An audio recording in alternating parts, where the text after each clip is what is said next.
not many teams that have a big man that has to sprint all the way out to a three-point shooter and sprint all the way back underneath the basket. I mean, and I think we kind of, as Pete Gillen used to say, I think our legs run out. And I don't know if you were around here when I used to go to tons of games, actually, when I lived in Alexandria, but when Karate was playing, I remember he was kind of like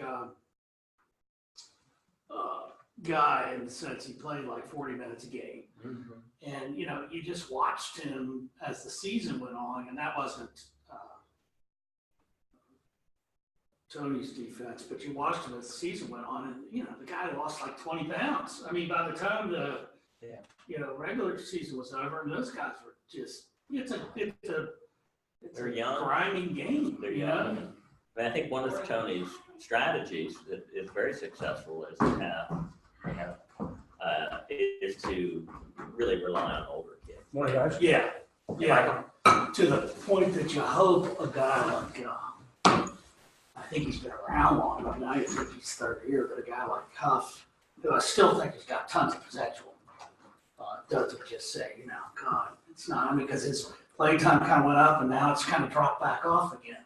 And he's not perfect, but so I hope these guys don't Tony has he's a very nice guy, and I think has a lot of great qualities. But I also don't think he suffers. I mean, I think he has very high standards for when you go on the floor. Right. It's because you've earned it, and you've got a commitment to his set of values. And if you're not there, you're probably he'll pull the hook on you fast. You're not going to see much playing. Yeah, like Clark, who started off pretty amazingly. He's suddenly reverted to the mean, and he played a good bit. He didn't start yesterday. I wasn't watching. Yeah, but he's been starting. We've been doing this shorter. This is the transfer. No, this is the 5'9". Oh, I got you. Okay. Guard. So we've been starting like 3 guards for a while. I think some of which to do with Jerome is obviously hurting. Yeah. But he's not playing at the same level. No. I think but he had a good game last night. He had 16 last night. He's a darn good player. He is, God. But Very I mean, just got that. Just give me the ball and let me make it happen. Not backing down. I think he's hurting. I think he's not, because you'll see some things where, like last night, one time he was just out in the backcourt, nobody pressuring him, bouncing the ball. He almost fell over backwards. I mean, it was just I just don't think he's 100%. Well, we'll see. He had a good game. The guy you're talking about, the guy from Alabama, hit a couple threes last night, which was key. Excuse the pun. So we'll see. It's a long season. You play the schedule they play, the teams that they've beaten away in the ACC. Good morning. How are you, Yana? Good. How are you doing? Good, thanks. He was just in here for a second. He was, okay. But you can't complain about the results. I mean, we got kind of perfectionists, I think. I was talking to David Sloan, and we were chatting about kind of sports. And he was talking about he takes, he feels like he has to defend Tony. He said, I'm pretty objective. I'm not a homer. Right. I didn't go to Virginia. Right. I don't necessarily root for him per se over other teams. Yeah. And I don't think he is a better version of Terry Holland. Oh, God, yeah. And Terry Holland was as good as Virginia basketball ever got. Yeah. And so, and I love Pete Gillen. He's a neighbor. Oh, really? Yeah, so yes. I wanted him to succeed, but he really didn't. Pete needed. And I was at the Athletics Foundation when he was kind of on his way out. Pete really depended on having some bad cops, on his staff. And I don't know that Gonzalez was or Herring was or somebody, but when those guys left. Because I was driving. Yeah. And sometimes I We're not saying out of school things, but literally, Little Page was having to go in. But I have not butchered. It's like the disciplinary for the basketball. Really, Pete wasn't dealing with it. Stewart's has And that just wasn't his personality. His voice recognition You know? He can And, send a voice you kind of text going like, well, this to is the job I had. perfection. Yeah, he also Spelling, recruited. punctuation. Everything. There's still, I don't know what's different. Yeah, And I like that. but, Mine is just nothing. Yeah, you short. gotta I don't even finish try. You better read the. It just doesn't even work. You better, No, it I was mean, you just gotta so know funny. who's I boss. said, yeah, I knew she would get, I knew she'll get one I want. I knew she would. But I have to Well, take no, a it's such a message out. common, it's such a common Yeah. thing, and some It people would think it's definitely pronounced around Caroline, you. but it's spelled with a Y, or Carolyn spelled with an I. Well, there's So, Jennifer. I've just learned to say something, and I guess I That's know, not but what it's You easy, got in it's trouble, so like, easy. to yelling at people on the corner, you know. That's just so funny. Yeah. I knew she would get one and rightly so. I'm trying to think, Well, it was all caps too, and I was like, maybe she's trying to make a point. Dontel Evans, Well, to be honest, short guy. How does that happen Big on guy, a but list? he was, Like something getting all he was- I just I mean, made he sure had- all caps. He had said, their make sure their the message seasons, but he goes was out. a rough So, Yeah, and I tumble really had kid. very little Right. time yesterday. And I Well, wanted it's to make a- sure that I you just- all you look at all have, these you all teams. work this out amongst yourselves, you know. got in Yes. trouble. yes, well, I was kind of wondering if we were gonna have it. You know, I said you the- say, hey, you guys. I was gonna finish at 9:30 and get Choose here all like about right money. at 10. Um, It turned I out I will was say, I there until remember- 10, so it worked out. Yeah, But John Oliver I was said, excited too. yeah, no, I said, one time this he is- said, when this is they, you we were guys. kind of going through this. for them not rigmarole showing up, I about think that's really. I guess a did brand they and all ping this stuff. you and said, hey, Yeah, oh, they okay. pinged me and that's how I John found out. talked I to a said, lot of okay, sports guys, you all writers need to and figure stuff. this He out. said, and we'll you know, get it I there. made an outgoing referral yesterday you know, and they Reese might said, not think Virginia has the Well, Long best Foster up in athletes or DC, blah, Long blah, blah, Foster's blah, closed. but they said, I'm sure that just meant that if you the don't, reload if you person do one there thing, was don't not there. screw It's up. like, well, some of us reputation. are working. Everybody at the end of the day. She has Especially like like, grades even on everywhere. President's Day. And, I don't if even you think about made a holidays. mistake there, No, Like you're that. not. Yeah, this doesn't. because that's happen. kind of the only thing So- we really have, you know. Oh, Michael, what are you teaching us I today? remember meeting. All All right. the new changes in the list. Yeah, right. Now, we're just gonna kind of go through You could tell your name. the listening agreement. That's right. It's all about me. Let's not talk about you, let's talk about me. What do you think about me? Bob and I just got a chance to hear a guy over at Farmington, and one of the things I really liked about him is when he talked about being narcissistic, and how everybody, because of these, and everybody, is all about you. Yeah. And he said it really ticks him off because it means that nobody's caring about him, because they're all about it. It really bothers me on narcissism, because that means nobody's thinking about me. And it made me think about back in the day when my kids were in middle school. Every kid thinks the spotlight's on them. Everybody's looking at me, but they can't be, because everybody's, it's exact opposite. Everybody's thinking about, oh, everybody's looking at me. And in fact, they're not, because everybody's thinking the same thing. Everybody's looking at me. Right. And anyway, this guy's named Michael Ramsden. I thought it was very impressive. Yeah. Her name sounds familiar. He is, he's with a group called Ravi Zacharias International Ministries. He's out of London. And My sister sent me a prayer thing, like they're gonna be here all week yeah. at EA. And She they're loves they're Robbie. like 200 women here listening to him right now over there.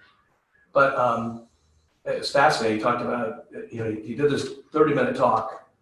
And I know if you're on, I'm just digressing, it's just for 1 minute. 30-minute talk, and I'm like, man, you got more. You started right at 8. You didn't even let everybody eat breakfast. Why are we finishing so early? But the Q&A was off the chart. I mean, it was, the questions that got asked and the way he answered them was just extraordinary. But it was real interesting. The first question was, and I don't even know how the person knew. He said that he had met with some sheikh or Muslim leader, and tell us what that conversation looked like. And he said, all right, I know some of you are recording what I've been saying, but I want everybody to turn their phones off now because of security for this guy. And then he didn't mention the guy's name or whatever. Right. He said all of a sudden he was sitting in, no phones, no nothing, sitting in this little living room in some house. And this guy walked in and said, I have one question to ask you. Hopefully you're going to remember this. I have one question for you. If I am wrong in the way I think, does my life have value?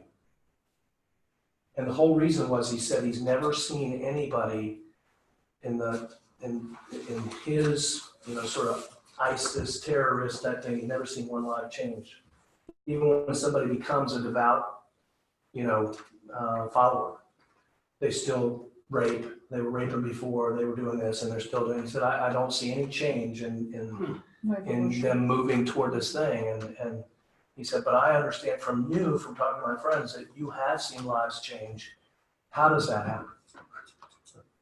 So anyway, he said everybody turn their phones off, nobody record, that kind of thing. But he was very quick-witted. He was a great speaker. He had his fluency with the Bible and really his topic, what he was there to talk about was, I've heard a lot of people talk. I thought he was really up there. Mike Plecker said his best speaker he's ever heard. Wow. I mean, he was really, his ad libs, he could always draw on. Where is he speaking with? Where is he at UV? Where is he? What's he doing at UVA? They're doing a whole week-long thing. Like I'm wondering where you could. Newcomb Hall. Where you can find it. If you go to, if you Google the Center for Christian Study. Okay. Center for Christian Study. Morning. Google that and go on to events. You probably will find. The other thing that's really interesting, man, we're way off topic here. No, that's all right. The other thing that's really interesting is if you Google Center for Christian Study, go to events for this, but also click on race and place. Ooh. The guy that's the head of the president, chairman of the board over there now, also is in the provost office of UVA, and he just did a documentary. He's an architecture historian, and he's been doing these tours around Charlottesville talking about race, and slavery, and they are fascinating. They're 10-minute. I binge watched them on Sunday. They're 10-minute segments where he's walking around the lawn and talking to you about how the university got built and how it was built on the back of slaves, and that each of the pavilions was like an antebellum plantation in its own little right. Yeah. It's fascinating. He's so articulate. Race and place, and they've been dropping one down every day this month for Black History Month, and they are fascinating. They're only 10 minutes long, but they were. And then there was a documentary that was screened on Martin Luther King Day, where you can actually get that and watch that whole thing. And that's like an hour and 20 minutes or something. But these little 10-minute snippets, it's just fascinating what I've learned already. Cool. So Center for Christian Study, events, and all right, on a much more mundane level. Before I start, congratulations on that awesome show. Oh, thank you. Listen to it this morning. I had to listen to it with a fresh mind. There was a lot of stuff in there. Yeah, it was, Jerry really trusts me. It was a nice job. Are so informative. I mean, you have so much in you to share. What was it about? Well, he just brings it all It was out. that Facebook Live thing that we're doing, but he asked me to come on. It had nothing to do with Roy Wheeler. He just said, and he said to me yesterday, he said, I want you to come on at least once a month. This is the Seville Love. I love Jerry Miller guy. Jerry Miller. We went for an hour and a half. Yeah. And just, we didn't even get, there's so many other things we could have talked about. Anyway, it was a lot of fun. I enjoyed it. And now he's got this guy, he's making it into like this sort of late night show type of situation. He's got this kid, Harris, who you probably know. He's a Western Almar kid, went to JMU. Harris Tallberg, he has a twin. Oh, yeah. Will was in the class with them. Will and Harris. Oh, was it BMI? No, Meriwether, Henley, well, Meriwether. Toby Harris is his name. Oh, Harris Tober. Yeah, Harris Tallberg. Harris So now he's a young kid, graduate JMU, and now he spins off and says, "So Harris, what do you think about this?" So he's like his Ed McMahon. Yeah, exactly. Exactly. He's doing a good job, though. Well, it was really funny though, because I had said something to Harris. We were talking about convention centers and how Charlottesville needs a bigger convention center. And I said, Harris, like over in Harrisburg, they got this incredible new conference center over there that seats more people than any place in Charlottesville. And Jerry goes, Harris, what do you think? And Jerry, he I think was daydreaming because he caught him off guard. Oh yeah, JMU is really growing. But I love that about Jerry because Jerry, he's brought this kid on. He wants to mentor him and get him out of his comfort zone and do something different. And anyway, all right. So what I thought I'd do is just real quick, just an overview. Not that most of you guys have done listing agreements, but different things have been coming up that I thought it would be fun just to kind of touch base on and get you guys input on. So obviously the exclusive right sale was just a overview of things that they must sign, and this has to do with the internet. The thing about the internet is you can have people sign that we're not gonna do this, or we're gonna do this, or whatever, but what people have to understand is, just because we sign this, that it's not gonna have their address or whatever it is, we're not in control of the third party. We can control the Roy Wheeler website, we can control Roy Wheeler Instagram, we can control Roy Wheeler Twitter. But we can, once it goes out into what's called the IDX, the Information Data Exchange, it's all bets are off. And basically, I think the thing that's really important is for you to be able to understand how you're going to explain the fact that it is, if they really want to sell their house, they have to understand that their home is no longer a home, it's a house for sale, it's a commodity. It's just like a soup can on a shelf. And you have a nice label on it and the right price and have it located in the grocery store in the right place and whatever. And the internet is just one of those places that you just gotta take a deep breath and realize that that's, 90% of people start their searches there. And so if you don't want it on there, if you're gonna tell me not to click the IDX button on this property, you're doing yourself a huge disservice. And so even though it's there and I understand why it's there, because people, the litigation and that kind of thing, that people need to understand it. It's just really important for you to be able to explain that. And I think, just a simple example of explaining how the IDX works and taking a piece of paper, right, and saying, here's your home.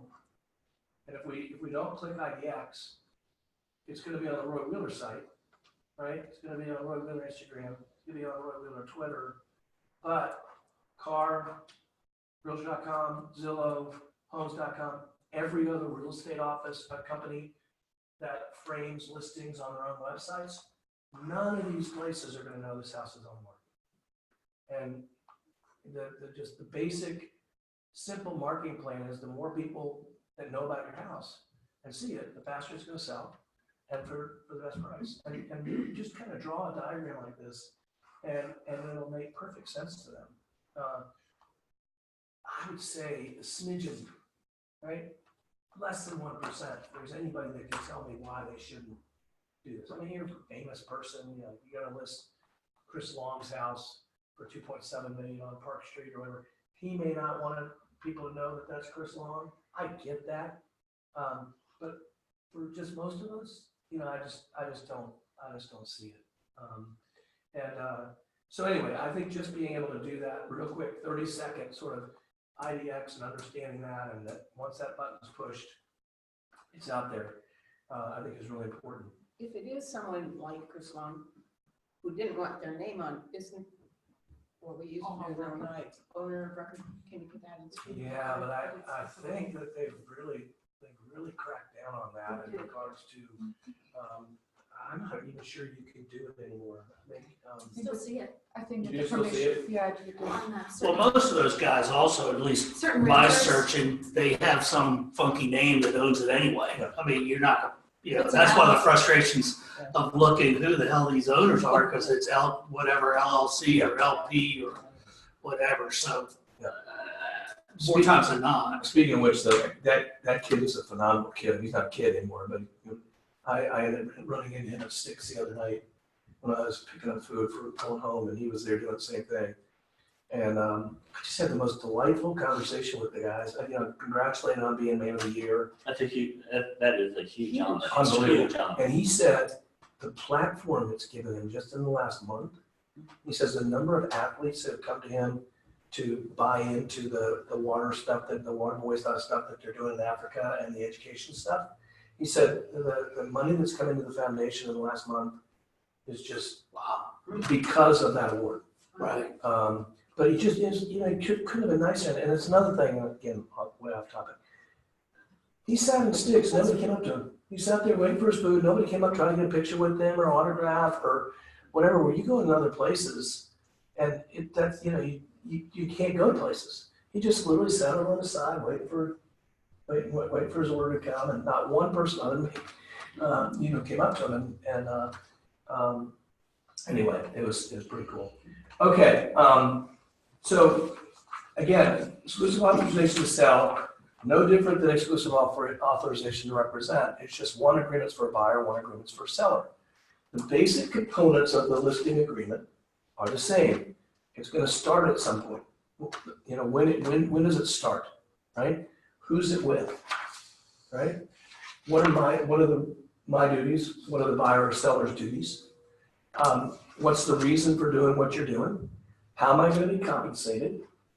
And when's it gonna end? How long do I have the right to exclusively represent you in that? Those 6 components are pretty much, if you put the 2 forms next to each other, it's the same thing, it's just different wording. One's for the buyer, one is for the seller, right? But, and so that's just, from a standpoint of the conversation, when does it start? And these are the things that I just kind of wanted to get into. When does it start is different than when does it go on the market, right? The agreement made as of, that first line, today is February 19th, right? The agreement is today, February 19th. And the reason I'm sharing that with you is because if you've got somebody who is interested in selling their house, they don't want to put the house on the market until April or May or June or whatever it might be. You don't want to wait till April, May, or June to get them to agree to that. Because, one, you want to start kind of doing stuff for them and knowing that you're the person that's going to represent them. The other reason is because there are people like us that are encouraging you to send letters out into neighborhoods saying, we have buyers that are looking in this neighborhood. If you're thinking about selling, please let me know. And I'll give you a classic example of this. Dottie and I want to move at some point to a 1 level. You know, I mean, it can have a basement and stuff, but we want to be able to just live on the 1 level. And when guests are in our house or whatever, there's places for people to go. So we're what I call passive, right?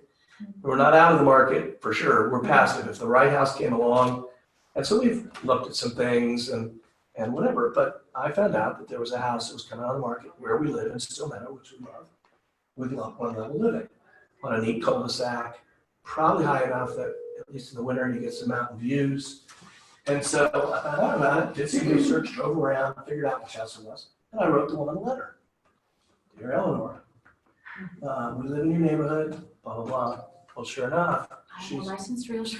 right. Yeah, well, I put it on my realtor. I put it on my list. I wasn't trying to blow smoke at her. It turns out she's going to list with Mike Gaffney. Mike already has an agreement with her, right? So she called me up and said, Michael, thank you so much for your call. Yes, I am going to be selling my house, and I'm going to use Mike Gaffney. He built the house, and so he's going to represent me, which is great. So I reached out to Mike. Mike, what do you think the price is going to be? When's it going on the market? Whatever. Classic example what I'm talking about. Doesn't know the price yet, which we're going to talk about in a minute. Probably mid-March. They're going to do some work to the house, get it ready. She's going to move out and have a house. So it's in pristine condition when it comes on market, which makes it so expensive for us. But the point being is, if he didn't have that agreement, she could have said, hey, I'm going to list my house with an agent in a month or so, but if you want to come over and look at it and we can work something out, that would be great. And she would have saved money. She would have been represented. But, you know, I would have written a contract, you know, I don't know. I haven't seen it now. The point being is, that's a classic example of why the agreement starts today. When we get to a place where somebody is interested in selling, the agreement starts today, February 19th, and it's between the sellers and the real estate company. Again, we've talked about this before, but just as a reminder, because it's happening again this week, make sure you know who the owners are. All right? You think you might know the owners. The husband and wife are saying, yes, come over, we want to sell our house. But you don't, go back to what Ned said earlier, you don't realize that they put the thing in a trust. And they have a son or a daughter who is the overseer of the trust. They live there. But they don't think about, when they call, they don't think about the fact that they've done this for tax purposes or whatever. And in fact, the trustee is the one that's ultimately going to sell the house. Another example of this is it could be the buyer or seller, and thankfully it's not the case as much right now, but when short sales were prevalent, the owners are the owners, but you've got a bank that's going to have to agree to whatever the owners decide in regards to the contract. So it would still be the owners here. This is where people get confused. Well, we got to have the bank in there. No, you don't have to have the bank in there.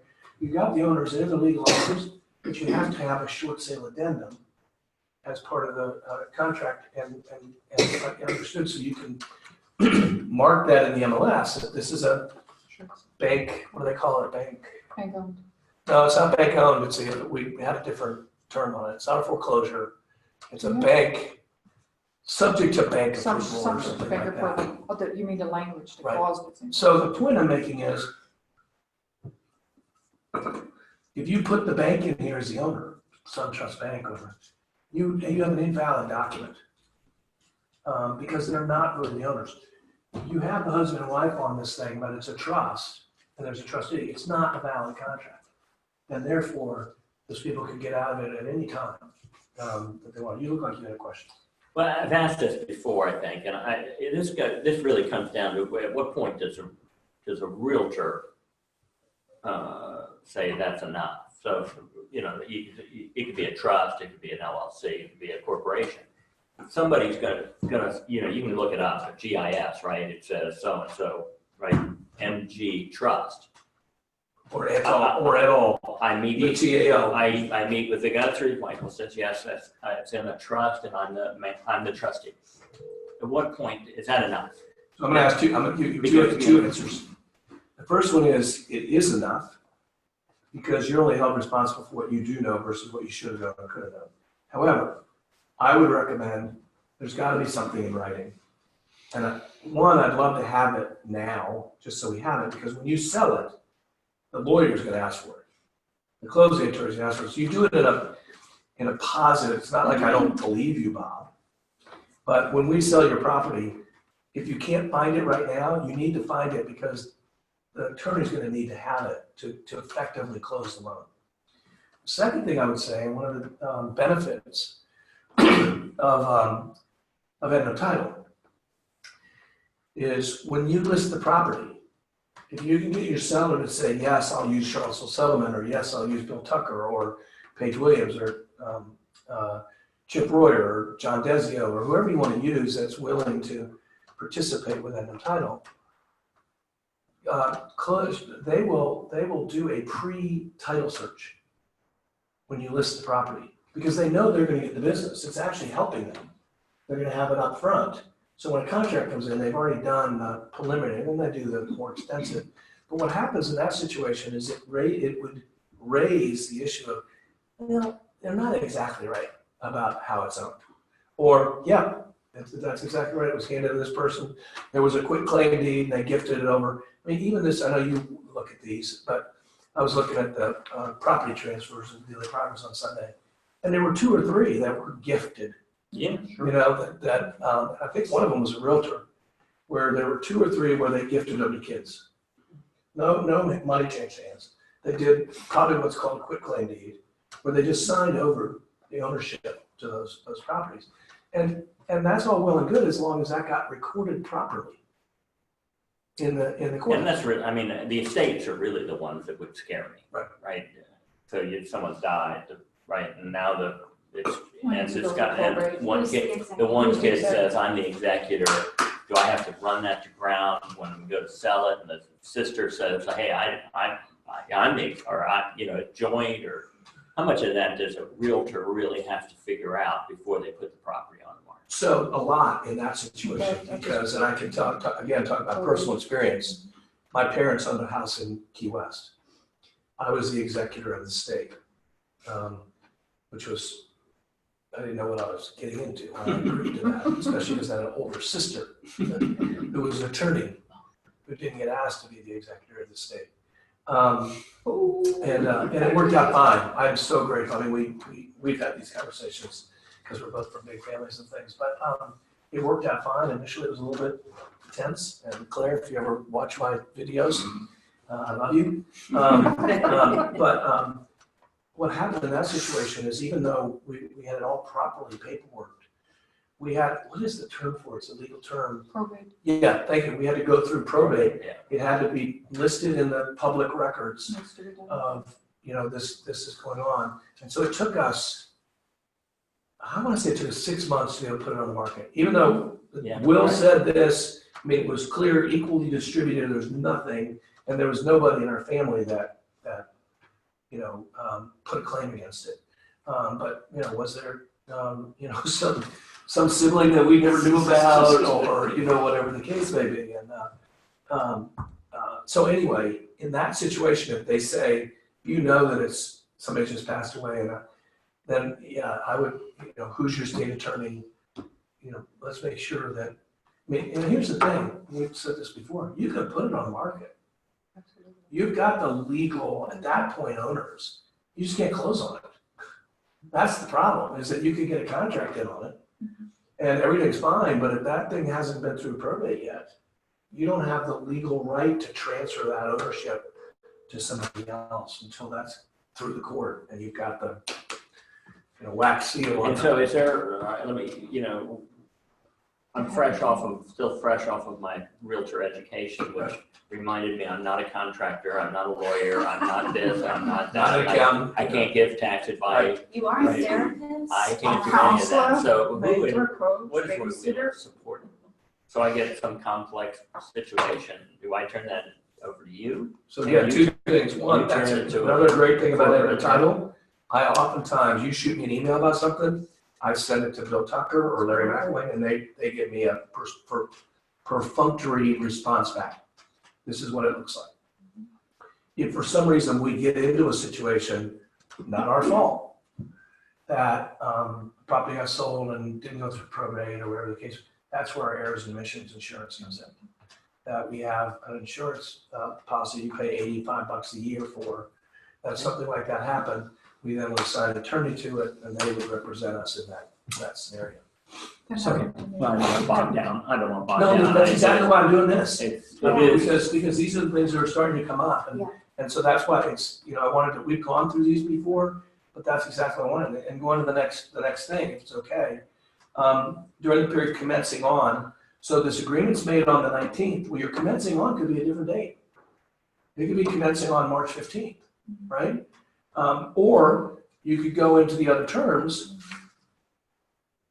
on page 6 and put in there, property not to go on the MLS until seller gives reveal a written authorization to do so. Right. But those are two things, written, thank you, written copy, email could be the case. Sorry, I got a little cold. But here's what I want you to understand. Again, these are things that I see when I go through the files, okay? This is my Tucker's Tips, Hope, legal update kind of thing. The agreement on May 19th could commence on, February 19th, could commence on February 21st, right? You could have the agreement, we're signing it today, but it's not going to be effective till February 21st. Or, what I saw recently, commencing February 19th, but it's not expiring with another company until February 28th. Seller calls you, says, I'm not happy with the other company, I'm going to make a change, would you come over? That's not going behind the sign, that's not a code of ethics violation, they called you. You can go over there, they say, well, gosh, everything I've heard is great, but I've got a listing with these folks till February 28th. Two things that can happen. You can say, you need to go to your agent, try to get it resolved. If not, you can ask to be released. That's up between you and the other company, not me. But if you get a release, then we can get started. But if we don't get a release, then this agreement that commencing February 19th, the agreement made on February 19th could commence on March 1st. So you're post-dating the listing agreement. This is essentially what you're doing. So that you already have something in place. They've got 2 weeks, and so now you do your Hail Marys and go to confession and pray that it's done to sell so that you get the opportunity to market on March 1st. I'm joking, but not. But so in theory, let's take Michael, the Mike Gaffney example. In theory, you could sign it on February 19th. And let's say you're going to put it on the market 2 months from now, Right. but whatever that is. Right. But the listings, and I can't imagine why you would do this, but let's say the listing doesn't start till March 1st. But so you got 3 days. You got the date you sign, the date the listing starts, and the day it goes on the market. All 3 are independent of each other, and I'm not trying to be too hypothetical, but I can see this happening. No, that's not. So here's the key. they shouldn't the happen. the Guthrie show up in late February. Can they buy that house and Sure Mike they can. and this becomes null and void effectively because the You house put gets commencing sold? March 1st. Absolutely. That's why the first thing you said was the most important thing. I can't imagine this happening. It does. Because you should put February 19th, commencing on February 19th. Yeah, right. Because even though you're not, and then in other terms, not to be put in the MLS until receiving written authorization from the seller, because now, on February 24th, the Guthries come into the picture, and Eleanor did the right thing by saying, I'm already listed with another agent. She knows she's represented by another agent, so she gave me that person's. And he's That's out what there that's all working, about. he's working, he's earning the pay, right? Well, and not only that, but even more importantly than that, Caroline may have a listing that commences on February 19th, but it's not gonna go in the MLS until such and such. And she finds out Ned has a buyer that's looking at that neighborhood and is willing to pay that price. With this agreement, Caroline has the right to go to the seller and say, you want Ned's people to see this? I mean, we may be able to get this thing sold before it ever goes on the market.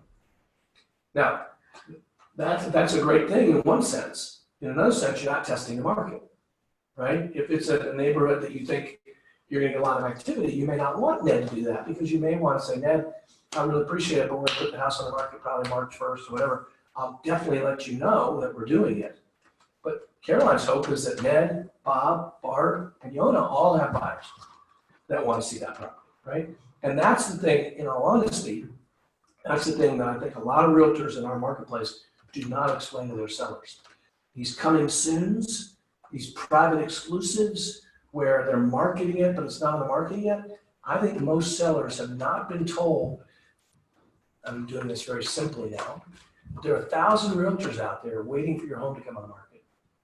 And when it does, you may have 3 or 4 people interested in it, which is gonna drive the price up. Yeah, the convenience of making this happen, you never have to put a market, not having to vacuum, blah, blah, may not have to tidy up quite as much as you thought you were when you put it in the market. That may be worthwhile, but only if you understand what you may be missing. And I don't think most sellers are told that. And it goes back again to this, the couple companies that don't click the IDX button, I think there may be only one now. I don't think they tell their sellers. By not clicking that, the world does not know your house is on the market. And the reason they don't click it is because they don't want the world to know it. Right. They want people to find it on their website so that they can get both ends of the transaction, right? Now, you were gonna push back on that about the going to him first. What were you gonna say? No, it's not worth mentioning because I had a situation recently, but going back to the IDX though, I had one seller pushback and it was just from the standpoint of how much control I had over when someone comments on some of these websites publicly. And I told him it was just the honest truth. The only time that's happened that I've known about, as I do a lot of Facebook boosting for especially an open house. And inevitably, some dude is gonna say something like, well, that's overpriced or good luck with something snarky, but I can hide that on Facebook. When you're the administrator. Right, but I told him that it's not worth not doing for just that One person. comment that I may One not comment. see somewhere on a real website I don't even know about. But I said, if I see it on my boosting, I hide the snarky comments. There are not many, but inevitably, because I'll spend $50 or $100 to boost it out there, that goes to 6,000 to 10,000 people. Right. So you get a lot of, the last house listing I sold, I met the buyers when I picked up the sign and lockbox. Hey, how are you? Good. Hope you have a great life here. And how did you find out about the house again? She said, "Oh, on your Facebook boost. We weren't looking to buy at all." See, it's amazing. They used another realtor, which was good because they were both represented. They were in the city. They dreamt about being out in the country, but it triggered something. Now I think he saw it on Zillow also, to be fair. But she was like, honey, we gotta go look at this.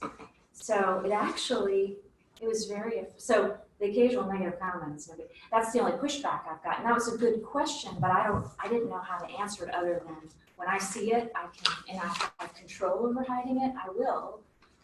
I think the thing that's really important, what Caroline's saying is, if you're gonna do that type of thing, you need to be diligent about watching what people are responding to.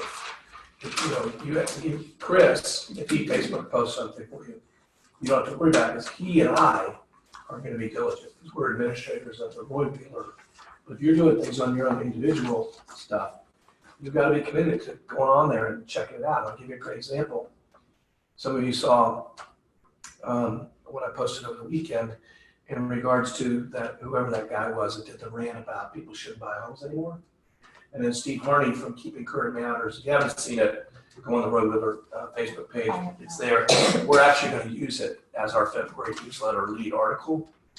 But I posted it because Steve Harney did a great job about why this guy he must have woken up on the wrong side of the bed or whatever, and how it helps build wealth. And it wasn't pie in the sky, blow smoke in your face. It was very statistic oriented kind of thing. So I posted it, I said, thanks, and again, because I'm trying to engage people for us, thanks to Leading RE, the Leading RE highlighted that so it showed up, anybody that looks for Leading RE, experts, and then highlighted Keeping Current Matters, so anybody that follows Keeping Current Matters would see this, Steve Harney for this. Well, a friend of mine tweeted, because when we post something on Roy Wheeler Facebook page, it goes to the Roy Wheeler Twitter page. He tweeted these 2 pages of this book that he's reading, and about how the realtors were forefront in discrimination in the early 1900s, which we were. We were. I mean, if anybody's taken my fair housing class, I'm very adamant about the fact that we were right there in the middle of all that stuff through the 60s, but that we've obviously taken on a very different over the last whatever. So he posted that, and I tweeted back, and it's interesting, Jerry and I talked about this yesterday. He posted those pages, and I tweeted back, you're absolutely right. Realtors were at the forefront of this. It's not something we're proud of, but I can tell you that, blah, blah. Well, all of a sudden there was this firestorm of tweets coming from activists in Charlottesville about affordable housing and Section 8 rentals. And Jerry said, Michael, I got to tell you, the way you handled that was absolutely amazing, because I'm involved in this. They were trying to trap you into a place that you weren't going to be able to get out, and you just dissipated it. And you can always tell it dissipated, because when I woke up the next morning, it was gone. Nobody else said it. Well, I said, first of all, He acknowledged Right. First of all, absolutely wrong. Second of all, we're in the forefront now. Then somebody started going this way and said, wait, I was just responding to realtors, because they're trying to get me to go into this place. I'm just talking about, I was just responding to realtors being discriminatory, blah, blah, blah. And then finally, interesting enough, this race in place I was telling you about just happened. I believe it's a God thing. I'm not ashamed to tell you that. I'm binge watching these race in place segments. This guy, Jordy Yeager, who's a UVA professor, was one of the guys who was tweeting and trying to ask me about different things. And so I ended up posting that 10-minute segment on Twitter and saying, hey, Jordy, just watch the race in place segment. You did a great job. And all of a sudden, Jordy's like, well, thank you very much. And all of a sudden, it was like, this guy's not this, doesn't know what he's talking about, not trying to engage in the education stuff. It literally went away. Just because I posted something positive about this guy and what he did. And I think the other people must have watched the thing. I said, okay, this guy's watching the right stuff. He's, whatever. But anyway, the point being is all I'm saying is if you're going to be there, you got to be diligent about it, because the last thing you want is for something to start taking off. Yeah. And you're not knowing it. And then it takes a long time to hide it, because it's gotten out there and it's there. So anyway, does that answer your question about what you said about IX? You okay with it? But you need to be diligent about it. Oh, yeah, I am, because I get notifications when Right. everybody comes. Exactly. So- That's the other thing. Turn on the notification. Oh, yeah, definitely. Yeah.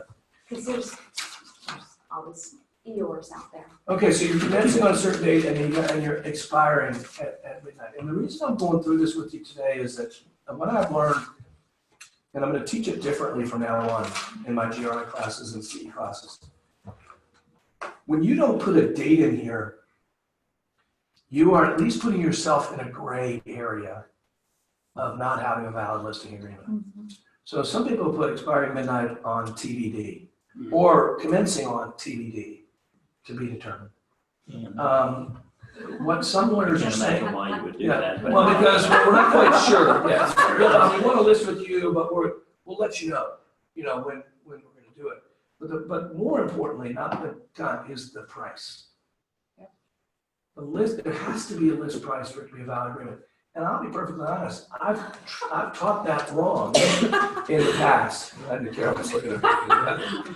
I just learned this in the last couple months in a class that I was taking, that through an attorney, that if you don't have a price in there, then there's not consideration. Right. And Not a therefore, valid contract. so what I would say now is you put a price in, And we can change it. and in other terms, you can put an asterisk by it, and some sellers don't care. Some sellers say, yeah, we'll just put that price in now and then we can change it. But what I would recommend you do is, instead of putting TBD, which somebody has trained in the past to tell you to do, or range of, what I would put is a price with an asterisk, and in other terms, put a final list price to be decided prior to seller giving us written authorization to put the property on the MLS. That's what I do.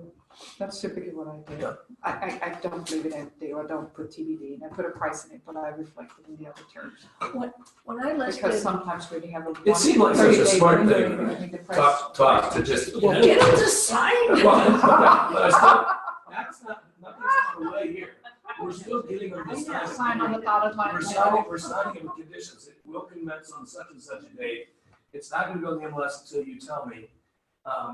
This So is they the, can do that because I did that, and I put a price, and we changed the price. And then I just had her do a price change, see that she shined, even though it wasn't an MLS yet, but I'm covered, I think. But Yeah. that was overkill, which is typical me. when I listed Eric's and Laura's a couple years ago, they wanted to try it at such and such. So we put that in, but it was coming soon for a few days. Got that all entered in the thing, and then along came an offer for an agent who wanted to show it to, it was kind of a sentimental thing. Her son's first grade teacher is also Eric and Laura's son's first grade teacher, and her husband. to buy the house. Yeah, to buy the house, to look at it, and they ended up coming in with quite a bit lower than the price and I couldn't, once I got that in there, I couldn't get it changed, but they came in quite a bit lower. I mean, Eric and Laura knew they could have sold it for more if they had waited, but it was so right. Right. And they never regretted, not either party, they never regretted it. And Karen had done a good job of researching where the price should be. But then when it did close, we had a big discrepancy, on the listed at such and such and sold quite a bit lower, and I thought, boy, that really looks funny. and that, Well, It was already an MLS. I'm a little, yeah. At coming soon, it was even an MLS? You had the price No, and you well, I had the put it- price and be coming soon. It wasn't I know, I provisional? remember you did. yeah, it was No, it's provisional. You had to put it in the market if it wasn't changed. Because you have Provisionally, what's you called changed the original price. list price and list price. Yeah, Once You we can't get added- that original list price out. yeah, right. And that's why I thought, I wish I had waited Right. a little while. That's what it was, is you put it on the market and you wished you had kept Yeah. it because how that happened. Yeah. But what I would say to you in regards to that, and where I was gonna go next, is let's just say you list the property at, okay, we're gonna try 450, right? But you know in your own head that it should have gone on the market for 425, or whatever, it doesn't matter, pick whatever number. I would encourage you in this situation, I would do it at the listing agreement, and okay, we're gonna try 450. But you understood my numbers, and I think it's here, 30 days from now, 14 days from now, whatever you decide days from now, we're changing it to 425, and we're signing it today. We're gonna sign a change of status, 450, 425 on March 20th. So if we don't get what the first part of the market didn't prove that 450 was good, we've all agreed that we're going to 425, because I've seen so many times says, oh, yeah, we'll do that. And then when it gets to that date, they go, Don't wanna do it. don't want to do it. Don't wanna do it. So I want to have that conversation. Look, we'll throw the spaghetti on the wall and see if it sticks. If it doesn't, the last thing we want to do is chase the market down. Well, they could also That's actually, bump, if they could make that change earlier if they wanted. Oh, sure. Yeah. Because after a couple weeks, if you have nothing. I have yet to try that, Michael, because that happened to me at least twice or 3 times. That, yeah, let's Yeah. test the market and know we're high above market and try to go ahead and change it at a certain time. Every time you come in there, it's like, nah, let's wait another week. Let's wait another open. Yeah. Let's wait for the sun to shine. Let's wait for this. I don't have nearly the experience you do, but I You found do. that if I have a way of giving feedback to sellers that I know some realtors like to talk on the phone. I'm not really one of those because then I don't, if I'm getting feedback from another agent, it could get transmitted, it could be diluted or whatever. And whenever I get emails for feedback, I'm like, oh, email. But if I get a text, I can shoot it right back. So I email or I text right away. Feedback appreciated when you have a moment. 99% of the time, the selling agent texts me back feedback. I copy that into a text to the seller, feedback from 3 hours ago or whatever. And so if they're getting that word for word what the market is speaking, then the longest I've had to wait for it was like 60 days, but we didn't have it pre-written, but I understand that's completely feasible. I think like in a separation divorce situation, you definitely want to have that. Oh, you have to. You have to. The preset price reduction because I know Jim did that and that worked really in his favor because they were at odds in a lot of ways. But, You know you can copy out an email and paste it into text, right? right, I'm just saying my personal things, I get those standard email Right. requests for feedback. Right. For some reason, that just No, seems I'm like talking about a if an agent gives you feedback by Oh, email, right, oh, you sure. can copy and paste it into a text. But I find my response rate is I much get you. higher with a text. Yeah. I Because have to like, agree. okay, but But and it's there's so, no, Well, in Barb's, the bigger picture in Barb's case, it was her son. And so your only concern was how it looked visually. right. So, but there's no way around that because frankly, once the price is put in there, the price is in there. Even if you had an agreement to change the price after 15 days, it's still got the original list price as being whatever you listed it for. So there are two things there, Deb. One is, yes, but it doesn't have to even be your son. It could No, be, but it could be a geographic area. yeah, You get a listing in Glenmore and that kind of thing happens and you don't want to be seen as somebody who's, so in that situation, I don't know if you did this, but an agent remarks or in the public remarks for an appraiser, this property's, this price was modified for personal reasons or whatever. Right. Contact me for details. yes. That way an appraiser comes and calls up and says, hey, Barb, your original list price was here, but you sold it here in just a matter of days. What happened? Yeah. First grade teacher, blah, blah, blah. Then they can do what they do with their subjective scenarios and adjust that way. Gotcha. Or if it's a Toss it out. foreclosure or selling it to, it'd be like, we didn't do this, but we thought about selling our house to Benebecca and us buying their house or, doing something like that because we needed a smaller house, they need a bigger house. So obviously it would have been not an arm's length transaction, right? And so when that showed up in the public records or whatever, you would have something in there that says whatever. Yeah. And that's important for the appraiser to know. Absolutely, Yeah, because because if I you know it happened don't, with us, and I mentioned on the Yeah. altar that it's not an arm's length. that's right, we had a listing on Alfred, it was Like, exactly he's that like, kind of thing. why is it selling here? the other thing I found to be very useful when it comes to really talking about pricing something above market is setting the seller up in Client Connect. Let them see what the market is doing as far as comparables are concerned, active, pending, and sold, and they get automatic updates. I can tell you that helped me so much That's with a great with a idea. price adjustment recently, but the seller actually called me up and said, hey, Yana, there's a lot going on in the market. I think you and I need to talk about price adjusting. That's a They great called idea. me, not I called them, they called me, which was amazing. Yeah, that's a great idea. Yeah, and I've done this especially with ones that are sort of thinking whatever the house is worth and are really not comfortable or emotionally ready to let go of the house. So that was the I like that. I will say it's the seller. Yeah, You know, that's, Because then you really- the default is always lower your price, right? yeah, but It's not selling. it didn't come Lower your from price. me, it didn't come from me, it came from her. And my first question was always, okay, what's selling? Show me what is sold in the price range that you're telling me I should go into. And I'm rational. I would process it. You tell me, hey, you're at 425, you need to be at 400. And I look at 400 and there are no sales. I'm gonna say, okay, I'm gonna stay at 420. I just hang out until I know where the market wants to be. So that's a great Not place. just chase the market. That's a great place to go. Because again, what I'm trying to do here is not just talk about the listing agreement, talk about the different things that come up when you're talking to somebody about listing their house. And a great example, what Bob just said is, I think it's really important to go in,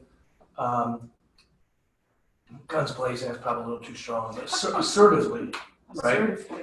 That there are agents out there that are gonna try to buy your listing. That's correct. So we're here, we're gonna talk about price. I'm gonna give you a lot of data. My job is to educate you so you can make the right decision in getting your home on the market, condition, can't do anything about location, accessibility, we can do that with a lockbox and that kind of thing. There are a lot of things we can do. We can't move the house, okay? And, but we can take the location and use that as it relates to price. And, you know, a good example, Mike's got Mike Peters, we were listening to a presentation the other day on Brandywine. Really nice house, but it's on Brandywine, right there in Greenbrier. Busy street, Thoroughway, I call it the right, Thoroughway. Thoroughway. But their house backs to the Red Creek. And they got a grant, they've redone that whole creek. So you got all these nice little ripple effects. And they literally have a piece of property that goes out and all along the creek. So they got their own walkway behind other houses to where you cross over and whatever. So Mike and I were talking about it, and I said, I think you got net neutral. I think you got a busy street, but you got the stream porch that I literally would never leave my house. Like, and it's just gorgeous, you know, and it's just, and watching people walk back there and the breeze that comes through there, I bet you even when it's 100 degrees out there, it would feel comfortable on that screen porch. But anyway, the point being is, it was a net neutral, but what Mike's worried about, and where I'm going here, is that there are agents out there that their strategy is to buy the listing. Oh yeah, we can get that. Well, if you list with me, we can get that. When they can't get it, but what they're gonna do is they're gonna walk the person down. And in my opinion, it becomes a disservice to that seller. Because if they had listed it right in the first place, they probably would have made more money. Sharon Merritt came in yesterday, and she said, and I really appreciate her thinking I would. She said, do you remember that listing back in 2015 that we had this trouble with, blah, blah, blah, and they were just mean or whatever. And I sort of remember, but I really didn't. So they're on their 5th realtor. And I think, I may be making this up, but I don't think I think she said she had it on the market for $3.2 million. It's now at $1.7 million. If they had listed at whatever, when they originally, the house be sold, they'd be on to other stuff, right? But instead, so anyway, the point being is when you get to price, if they're gonna be totally outrageous about their price and they're not willing to sign something that says, we're gonna try this, if it doesn't work, we're gonna go here. I'm telling you that I'm getting up from the table. I have to say you're right. You know, I'm getting up from the table and saying, you know, back in the day, you know, I would train by saying because I'd have a briefcase. I would literally just put my stuff in the briefcase and close it and say, I'm not the right guy for you. I can't enthusiastically market your house at that price because I don't believe it's going to sell that. Now, I'm going to tell you this. If it sells at that price, I'm going to be the first person to congratulate you. I'm going to call you up and say, I was wrong. You know, congratulations, that's awesome. But what I am going to tell you is that 9.5 times out of 10, 30 days from now, that agent's going to come to you and say, we got to reduce the price. And we might have to reduce it again. And what I want is for you to remember who was honest with you in the first place. And therefore, if that person is saying they can get that price for you, and we just, again, had this happen with Jim. We were working with a guy and he's listed with somebody. We didn't get it. Gave him 60 days and said, okay, you think you can do this? Then you show me you can, do this. Because we told him, if you're gonna do this and, then only give the person, because I'm gonna bet, and knowing the agent that they gave it to, I'm gonna bet that within 30 days, they're gonna go, oh, my bad. Because this agent didn't exactly tell the truth. He said that it was gonna be his highest price listing, and so therefore he's gonna spend all his time with it. Jim looked, and he's got listings that are higher than that. So anyway, the point being is, a strategy in that situation is to say, as Frank Quayle says, I'd rather disappoint you now than disappoint you later. I can't take this listing at this price, but would you do me a favor, please? And only if those people are so serious that they can get your house sold at that price, only give them a little bit of time, because when they come back to you and start reducing, I want you to remember who was honest with you in the first place. And please come back to me so that I can list at the price that I told you we should go to, right? Versus letting these people waste your time for how long? I mean, I think that 15, that's almost 4 years ago. But these people still have some on the market where if they'd listened to Sharon in the first place, their house would probably be sold.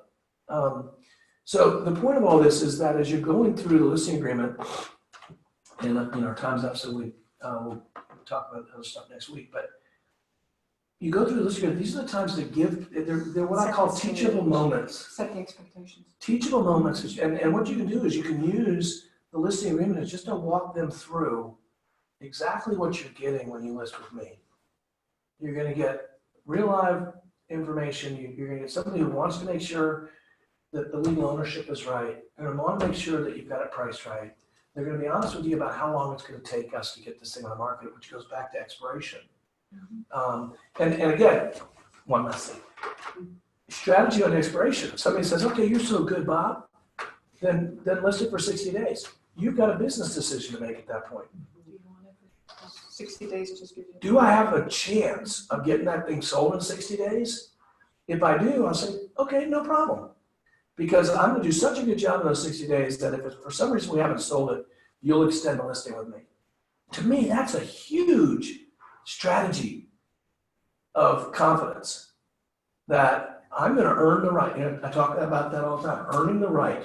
I wanna earn the right to be your realtor. Now, I'm not saying lead with 60 days. I'm leading with 120, 150, and I'm explaining the days on the market's 90 to 100 days, and we want to have a couple extra months. So when it sells, if the listing's not, it doesn't matter if you've got a contract, the listing is enforceable. But I use that in the 120, 150. It's going to be 90 to 100 days of the market, a couple more months of getting it closed. So what I'd like to do is 150, and I do two things. One is the first part. That if they say, I want it shorter than that, if you really think that you can, there's a good chance you can get it done, don't lose it over that. Use it as a strength. Okay, I'll reduce it for you because I know I'm going to do such a good job for you that I'm going to earn the right that if we have to, you'll extend it with me.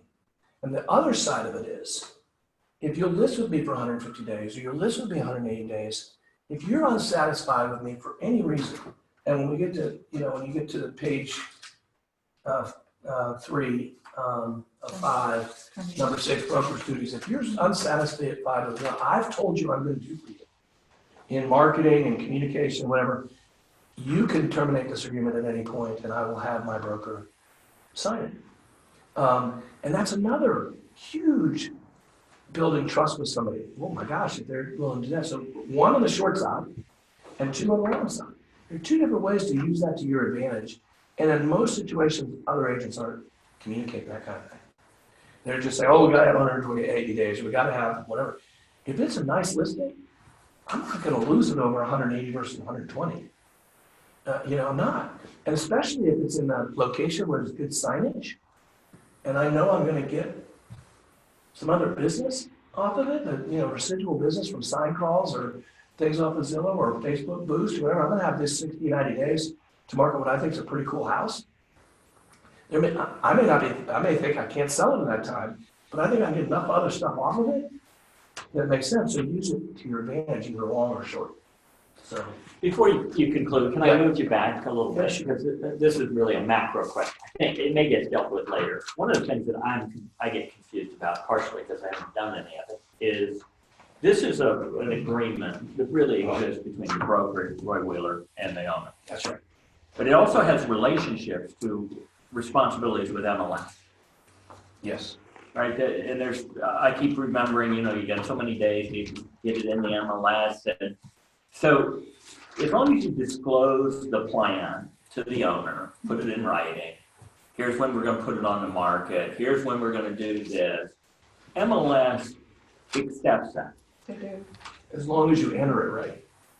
So That's operator error. Here's an example of, and I don't want to get into my personal story, but Mike and I were working on stuff, and we had a seller that reached out, and we went over it. And I will say this is in the city, and I feel pretty comfortable pricing houses. Not this Mike Blatter. Yeah, Right. and I had no idea. I mean, I can tell you, there was a 25% range that you looked at the assessment, you looked at some of the neighboring things, you look at the condition of the house. I was like, yeah, this could be 300. It may push 400. I mean, I can't tell you in the city. It was a pretty unique location, had some advantages outside the structure. And so I suggested to Mike, I didn't want to get a tenant. He didn't want to put it on the market until the lease ran out. So it was like 60 or 90 days. I said, well, Mike, I think if we put it on at a high price, I think, it may go for that. I can't tell. I feel like you could redo this house and sell it for 500. And so there may be contractors, flippers, that'll push this price. Why don't we tell the guy we'll give him 60 days while his lease is still out there? We'll be polite to the tenants, but we'll take a high price and we'll run it around the contractor world and the flippers, and we won't put it in MLS. We won't do all that. Yeah. But come time to put it in MLS, if we haven't found a buyer, hopefully this guy is in a position where he's going to be willing. He didn't tell us the price, but I mean, it was a caravan of realtors walking through. And so he was going to get a high number from somebody. So there's no violation of that. No, that's perfect. That's exactly where the private exclusive thing works. Is there's a reason for not putting it on the market because you've got an extenuating circumstance. And so It could be an ailing mother in the living room in a hospital bed. It could be a dog that's going to bite your leg off, and they want the dog to be there. It happens. Those are the kind of things that make the inconvenience of Ned having a buyer for Caroline's listing make sense, because then they're not having a hassle with those kind of things. Okay. Yeah, absolutely. it's the MLS part that I'm still struggling to really. 48 hours, right? Yes. Yeah. But as long as you put it in the other terms. That's right. As long as you have it in the other terms that the home shall not be. So here's the Put thing the MLS in regards to that. And there's some realtors out there that I, do the coming soon that I don't quite trust. And so I will send those to Tiffany. And so Tiffany has to reach out to them and say, will you send me your listing agreement? Because it has to have that in the other remarks. If it doesn't, then they're outside the MLS guidelines. I don't have to do it as much anymore because I think they finally figured it out. Hopefully they don't know it was me. But it was a bee in my bonnet. It was a pet peeve of mine that I think that the coming soons are being used wrong, incorrectly. I think a lot of stuff. If there's a perfect world, which of course it isn't, in this listing agreement, there would be another form in here. And it would be a form similar to the short sale addendum that said, coming soon, disclosure. What it means to market your house with it on the MLS, what it could cost you, what blah, blah, blah. And then the seller would sign it. Because then I'm good with it. As long as the seller understands that for them it makes sense. I think a lot of sellers don't realize that the company's trying to just get both sides. Oh, we're just going to do this for you, for the convenience of it, or X amount of time. Then we'll let everybody else. Yeah, but we don't do that.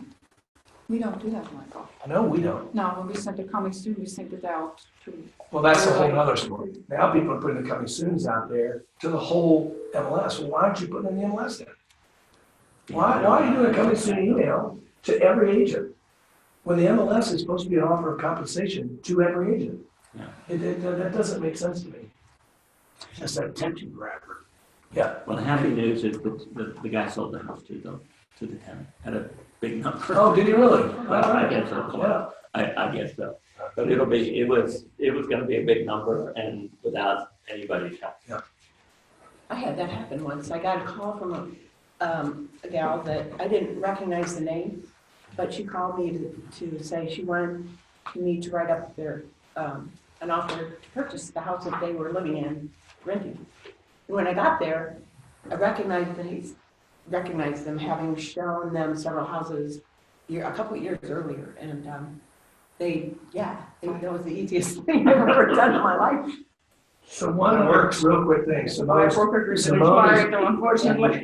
Simone is dealing with this right now. Be careful, please, and hopefully you would be, of email scams. She's got this person in China who wants to buy this property unforeseen. I got one in Nigeria. Two different Gmail accounts, send a bank statement, that kind of thing. And the guy keeps on engaging her, which normally doesn't happen. It usually, whatever. But I told her to reach out to Bill Tucker. But I also told her, hey, I have a friend who's a realtor who's Chinese. And maybe if you referred it to her, explaining that it could be a scam, but she could understand, she could do it by the language and have that person. But here's the thing, Simone's concern was not that she's pretty sure it's a scam, but she was concerned about her agency responsibilities. Here's somebody saying, I want to make an offer. And we're supposed to present all offers. Is she in any problem with not communicating it? And I said, no, in that situation, not at all. But, you say to the seller, hey, I got this going on. And the seller said, yeah, whatever. But that was her concern, is that technically it was an offer. Cash. Yeah. Right? The whole thing. So. Well, Craigslist was doing that a few years ago. I had someone. Thanks for being with us, Sarah. My son got scammed last summer in Charleston. How can we Thank get you. rid of Cost these him, lines on cost the? his parents